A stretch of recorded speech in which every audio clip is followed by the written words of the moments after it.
the state legislature passed a bill that some might say reformed, but certainly has changed school funding and how property taxes map onto that. And most importantly for West Lafayette, don't transfer with transfer students.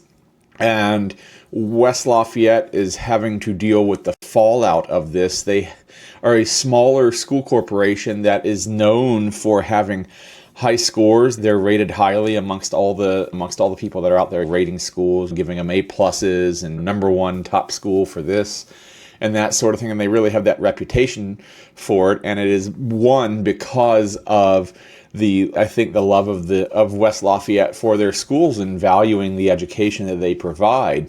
But because West Lafayette is landlocked as far as school corporation borders are concerned, they don't have a giant tax base to tap as far as sheer numbers of people. Now, there might be some higher income earners, although we're not talking about income, we're talking about property tax here, but along with the higher property values comes higher earners, so those things do have some correlation to each other at least.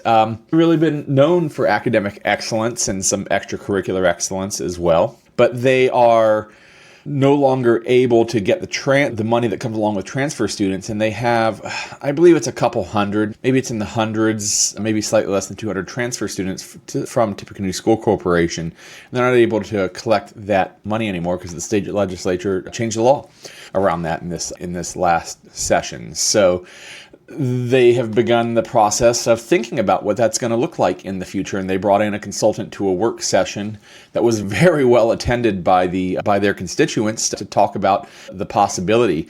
And their financial advisor and these consultants said they didn't lay out like exact plans of what they will have to do, but they talked about the shortfalls that are going to happen. They're going to lose more than $1 million in the next half decade or so through about 2031. They'll drop from $8.7 million to $7.2 million at the current tax referendum level, and that does not account for inflation over that time. So it's really more than that $1.5 million drop. So they're looking at future referendum and going back to their constituents and to the taxpayers and saying, if you want to fund your schools, this is how we're going to have to do it.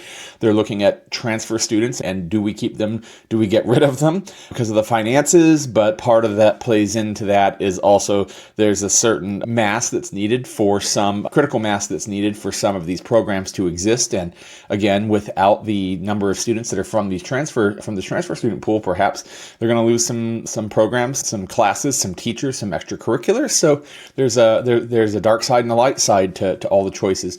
One of the options that was floated in this meeting was a new strategy for a referendum that would set a maximum referendum maximum referendum level, tax level, and that the district then would only use what is needed on a year-by-year basis. So it might be that they might come in a little less this particular year as opposed to the next year sort of thing, but they wouldn't have to go for another referendum to go, we were wrong. So let's project our best case versus worst case scenario.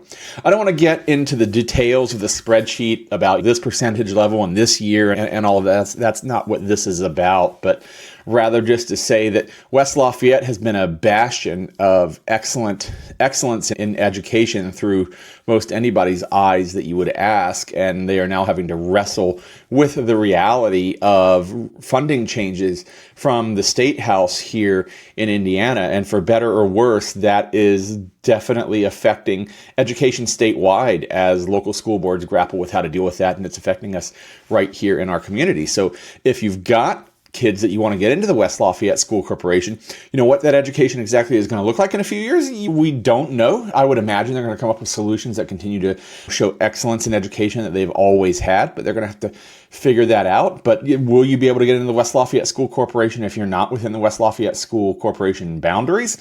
It's possible not. So that might drive your housing decisions. You might need to live in the district as opposed to being a transfer student. And know some people that are really wrestling with this question right now, that where are they at now versus where are they going to be at in just a year or two or three, and will those choices be available to them? And the answer is we just don't know right now. Right now, yes, but what's going to look in a few years? So pay attention. A lot more to come on that. If you live in West Lafayette and you want to have your say, you should go to the school board meetings. You should call up your local school board members and let them know. And if you want to stay up to date on what's going on with that, hit the like and subscribe button, and I'll keep you up to date on what's going on here in the West Lafayette School Corporation, and indeed all of Greater Lafayette, here every Monday on @Lafayette Live. So I wouldn't qualify that as cool news this week for sure, but it is definitely an important topic to talk about, and we'll be talking about it a lot more. And if you do want to live in the West Lafayette School Corporation, or you're in the West Lafayette School Corporation right now and you need to sell, go to the LafayetteReal.com/YouTube, and let's work together on finding your home here in West Lafayette, or Lafayette, Tippecanoe County. Greater LafayetteReal.com/YouTube.